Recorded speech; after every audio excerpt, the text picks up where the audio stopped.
اس پاکیزہ رشتے کی جو غلاظت میں دیکھ کر آ رہا تھا، مجھے یقین نہیں آ رہا تھا۔ کچن میں کھڑے سجاد نے فرزانہ سے کہا تھا کہ کب تک ہم یہ چھپ چھپ کر ملتے رہیں گے، تم کیوں اس بات کا حل نہیں نکالتی؟ یہ سن کر میں بہت حیران ہوا تھا، یہ کیسا بھائی تھا اور کس قسم کی بات کر رہا تھا۔ فرزانہ کہنے لگی کہ یہ سب میرے اختیار میں نہیں ہے، میں کیا کر سکتی ہوں؟ وہ کہنے لگا، مجھے رات بھر نیند نہیں آتی جب یہ سوچتا ہوں کہ وہ انسان تمہارے پاس ہوگا، مجھے یہ سب برداشت نہیں ہوتا۔ وہ کہنے لگی کہ میں رات کو نیند کی دوا لے لیتی ہوں تاکہ جو کچھ بھی ہو وہ میرے ہوش میں نہ ہو، اس لیے کہ میں اسے روک نہیں سکتی، میں ہی جانتی ہوں کہ میں یہ وقت کیسے گزارتی ہوں۔ اس سے پہلے کہ فرزانہ کپ میں چائے ڈالتی، سجاد نے اس کا ہاتھ پکڑا اور میرے کمرے میں لے گیا۔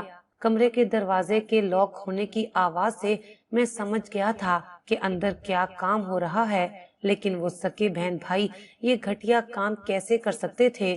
میرا دماغ کام نہیں کر رہا تھا۔ میں سیدھا پارک سے اٹھ کر سسرال چلا گیا جہاں میری ساس کے علاوہ اس وقت کوئی موجود نہ تھا۔ میں نے اپنی ساس سے کہا کہ انہوں نے اپنے بچوں کی کیسی تربیت کی ہے کہ سجاد روز میرے آفس جانے کے بعد میرے گھر آتا ہے اور اپنی ہی بہن کے ساتھ گناہ کرتا ہے، اور ان کی بیٹی یعنی کہ میری بیوی بھی اس گناہ میں شامل ہے اور میرے ساتھ مجبوری کا رشتہ نبھا رہی ہے۔ میری باتیں سن کر میری ساس بھی حیران و پریشان ہو گئی، کہنے لگی، سجاد تمہارے گھر کیوں آتا ہے؟ میں نے کہا یہ تو آپ کو پتا ہوگا۔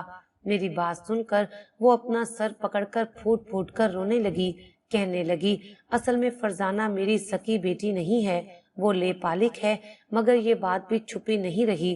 ایک دن سجاد اور فرزانہ کو پتا چل گیا کہ وہ دونوں سکے بہن بھائی نہیں ہیں۔ میں نہیں جانتی کہ کب اور کیسے کیوں دونوں کے ایک دوسرے کے ساتھ خیالات بدلنے لگے، لیکن یہ سب جانتے ہیں کہ وہ دونوں سکے بہن بھائی ہیں۔ جب میں نے فرزانہ کو تمہارے ساتھ رشتہ طے کیا تھا، اس وقت سجاد مجھ سے کہنے لگا کہ میں یہ رشتہ ختم کر دوں کیونکہ وہ فرزانہ سے شادی کرنا چاہتا ہے۔ یہ سن کر مجھے بہت برا لگا تھا۔ میں نے کہا وہ بہن ہے تمہاری؟ کہنے لگا کہ میں جانتا ہوں وہ میری سکی بہن نہیں ہے، لے پالک ہے اور میری اس سے شادی ہو سکتی ہے، لیکن میں جانتی تھی کہ اگر ایسا ہو گیا تو میں پورے محلے میں بدنام ہو جاؤں گی، اس لیے میں نے سجاد کو بہانے سے دوسرے شہر بھیج دیا اور فرزانہ کا موبائل چھپا لیا۔ تم سے شادی کے لیے بھی اس لیے جلدی کرنے لگی، مجھے معاشرے میں ذلیل نہیں ہونا تھا، لیکن میں نہیں جانتی تھی کہ سجاد اتنا بڑا قدم بھی اٹھا سکتا ہے۔ جس دن تمہاری فرزانہ کے ساتھ رخصتی تھی، اسی دن سجاد دوسرے شہر سے واپس آیا تھا۔ میں نے تم سے اس کا تعارف فرزانہ کا بھائی کہہ کر ہی کروایا تھا۔ مجھے لگا تھا کہ اب یہ دونوں ایک دوسرے کو بھول جائیں گے۔ بے شک وہ سکے بہن بھائی نہیں تھے، لیکن میں نے انہیں ہمیشہ اپنی اولاد ہی سمجھا تھا، کبھی کسی کو یہ نہیں بتایا کہ فرزانہ لے پالک ہے، لیکن میں نہیں جانتی تھی یہ دونوں ایسی گھٹیا حرکت کریں گے۔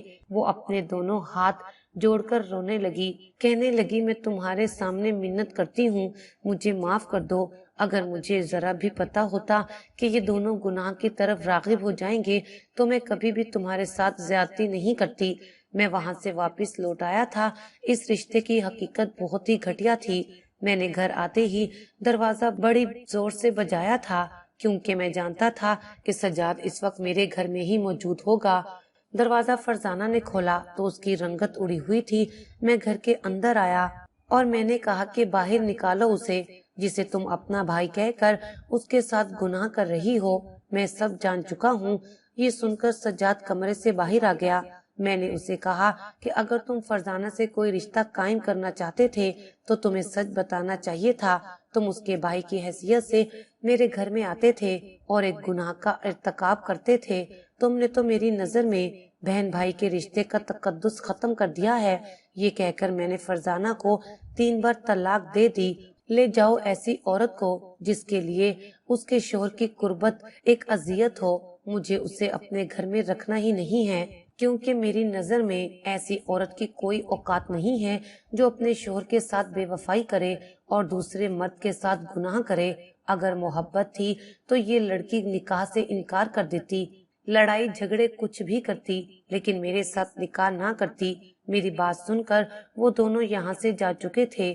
میں 6 ماہ تک تو بہت افسردہ رہا، لیکن پھر سوچا ایک لڑکی کے پیچھے کیوں اپنی زندگی برباد کروں۔ میں نے ایک راہیلہ نامی لڑکی سے شادی کر لی اور آج میں اپنی پچھلی زندگی بھلا کر اس کے ساتھ ایک خوشگوار زندگی گزار رہا ہوں۔